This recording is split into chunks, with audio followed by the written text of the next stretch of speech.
All right, we're going to do take two here. I had this mic really close up here, and I think it was picking up my breathing really heavy. So we're going to do take two. Hopefully this one will turn out a little bit better. In fact, I'm just going to test it right now, just see how it looks. All right, that was a little better, but I still am going to drop it down a little bit further. So, hey, thanks for joining Mr. Smith Garage. I have some video content that I did last night that was really great video content, and after I went to load it on the computer, I realized that I didn't hook up the microphone correctly. And so I'm going to show you a little bit about what my new setup is now.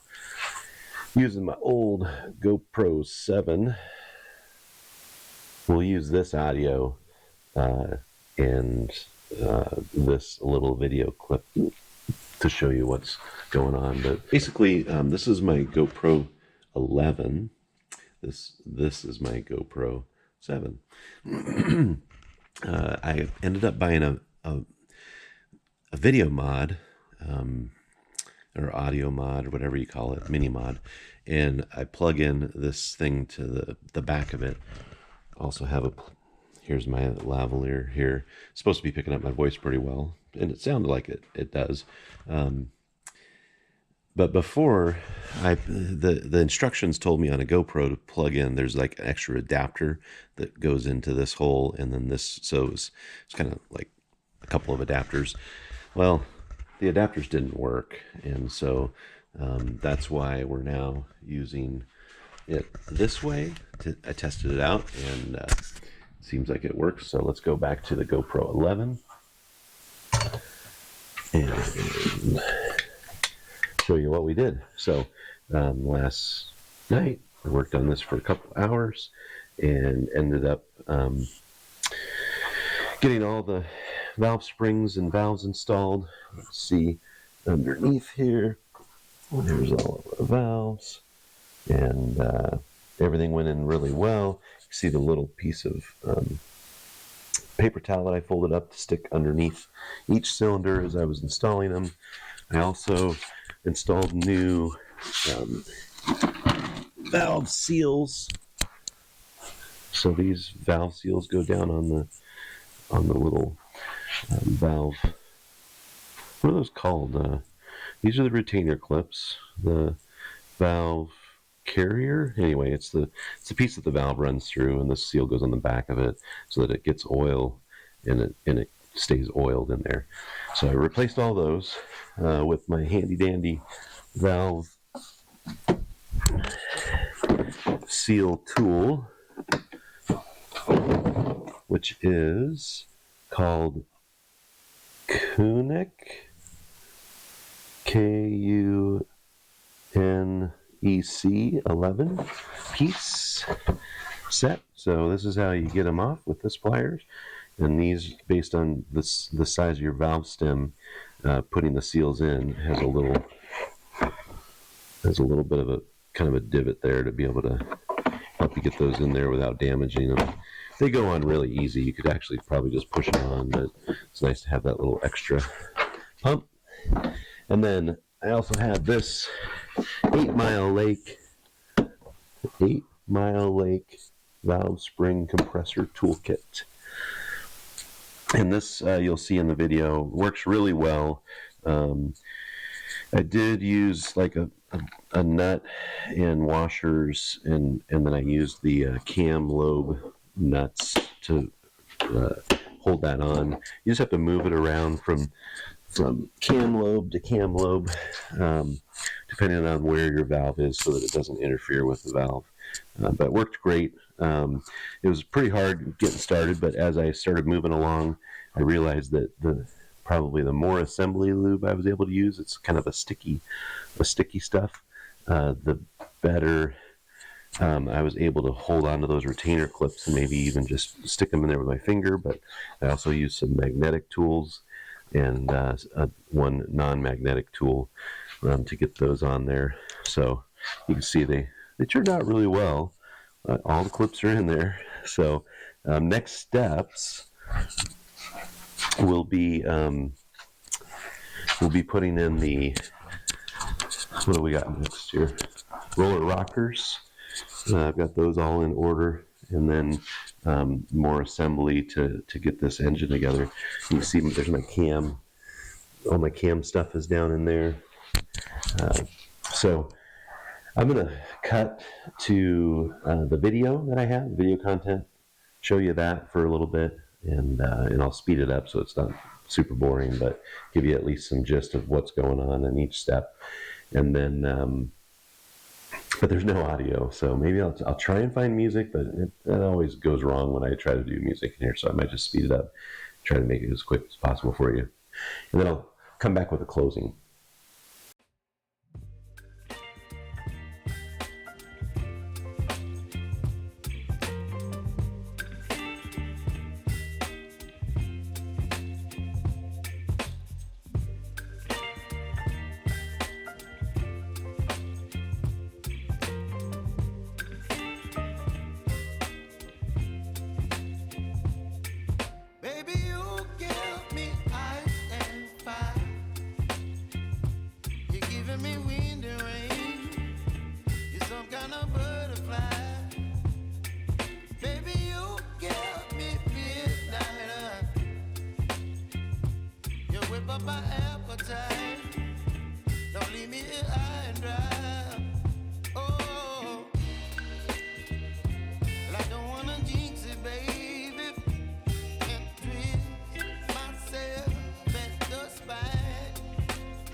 Some kind of butterfly. Baby, you give me midnight. You whip up my appetite. Don't leave me here high and dry. Baby, you give me ice and fire. You're channeling wind and rain. You're some kind of butterfly.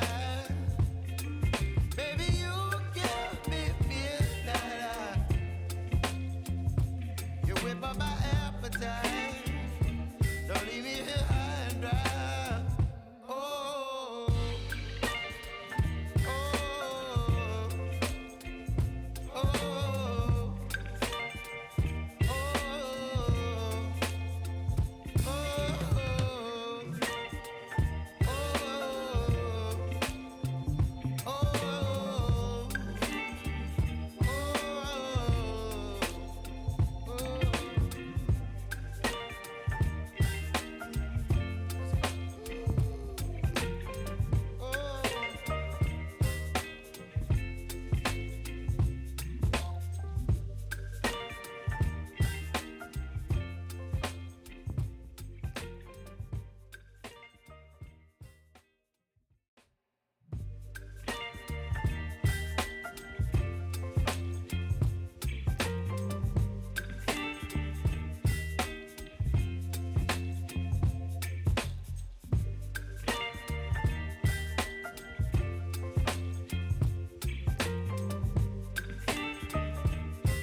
my appetite. Don't leave me here high and dry. Oh, well, I don't wanna jinx it, baby, and twist myself at the spine. Don't wanna overthink it, baby. It's just twist your body and mine. Baby, you give me ice and fire. You're giving me wind and rain. You're some kind of butterfly. Baby, you give me midnight oil. You whip up my appetite. Don't leave me here high and dry. Oh, but I don't wanna jinx it, baby. Let's not get ahead of my time. Oh, but I don't wanna miss you, baby. So I stand up and speak my mind. Oh.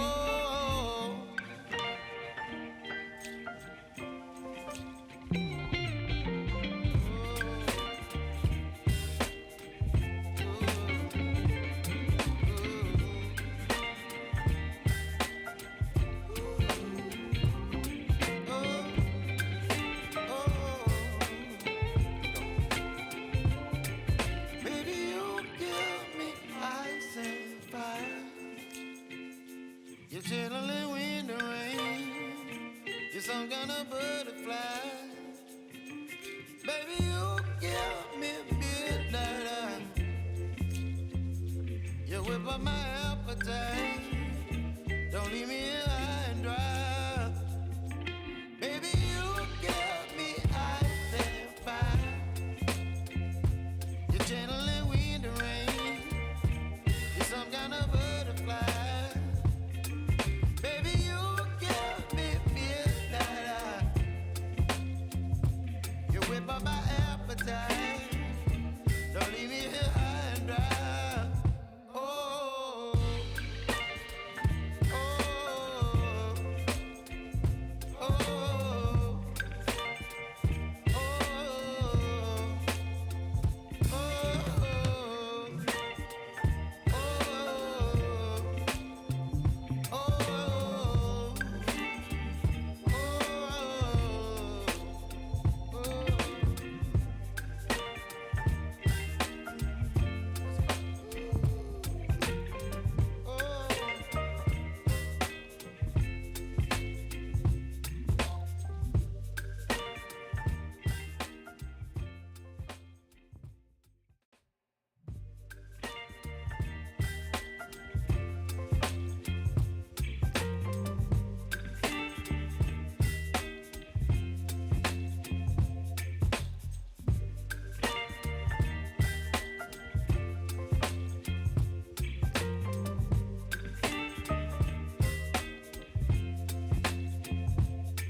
baby, you give me ice and fire.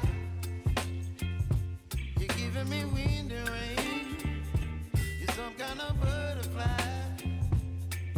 Baby, you give me midnight oil.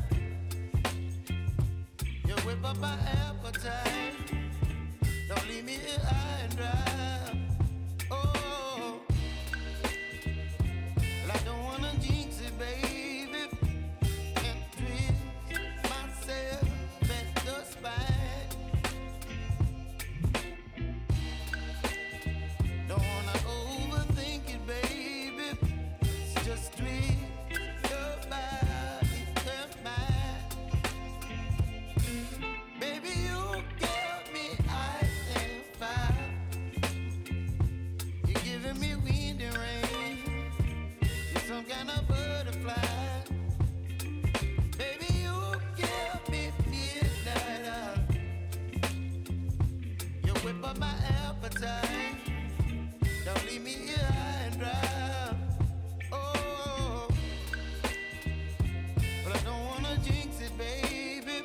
Let's not get ahead of my time. Oh,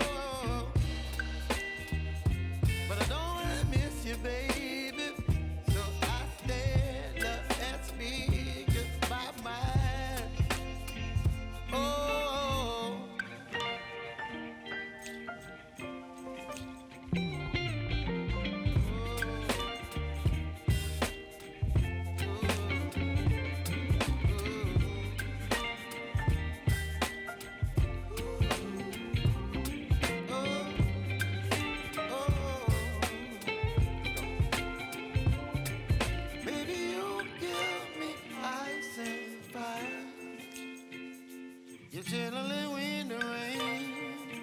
You're some kind of butterfly. Baby, you give me midnight. You whip up my appetite. Don't leave me here high and dry. Baby, you give me ice and fire. You're channeling wind and rain. You're some kind of butterfly. Baby, you give me midnight. You whip up my appetite. Don't leave me here high and dry. Oh. All right, so thanks for watching that content. It's good stuff. If you have a VR6 24 valve, I don't see a lot of people doing videos on that installation process of installing the valves back and how to get them back in there, and lubing them with some assembly lube before you put them in, and getting the retainer clips in, and make sure that they're all set for assembly. So just to close out, just thanks once again for joining Mr. Smith Garage. We're working on Lars, the EuroVan. It is a 2002 EuroVan with a VR6 24 valve motor. This is the motor. Next steps on the motor will be just to clean out kind of the cylinder areas. I'm not going to put new rings on it or anything. I'm just going to clean that out. It had good compression beforehand. We'll check the compression again once we get the head back on, do all the timing, and put it all together, including the transmission needs to be cleaned up a little bit. I've got all the wires corrected and fixed. There's maybe a couple of wires still to work on. And then reassembly with all the new parts that I have here. And also, getting the fuel injection set back up and running. So that's kind of the goal, to get Lars out of the garage so that I can start once again working on Jack. And wouldn't you know it, it's just about springtime, so we'll probably be working on Sea-Doos again. If you're one of my Sea-Doo followers, we work on, I've got two 95 or 96 XPs, 787 Bombardier. I don't know what you call them anyway, but a couple of successive years I've got them running. I've got a third one out back with parts, and I think I've got enough to put the whole thing together with missing just two parts: a fuel tank, which I think I can get, and then the gray box, electronic box. So if that all works out, we might be working on some Sea-Doos this summer too. But I really want to get working on Jack. That's my main purpose this summer, is to try to get some stuff done on Jack and maybe even get it running by the end of summer. So thanks for joining Mr. Smith Garage. Like and subscribe. Feel free to comment. I'd love to hear if I've met somebody in Australia that is doing a similar thing. I've been talking to a guy up in Canada that's working on air-cooled Vanagons, but not a EuroVan. So if you're a EuroVan enthusiast and you want to work on your own VR6, I'm going through this process basically to document everything. So thanks for joining Mr. Smith Garage.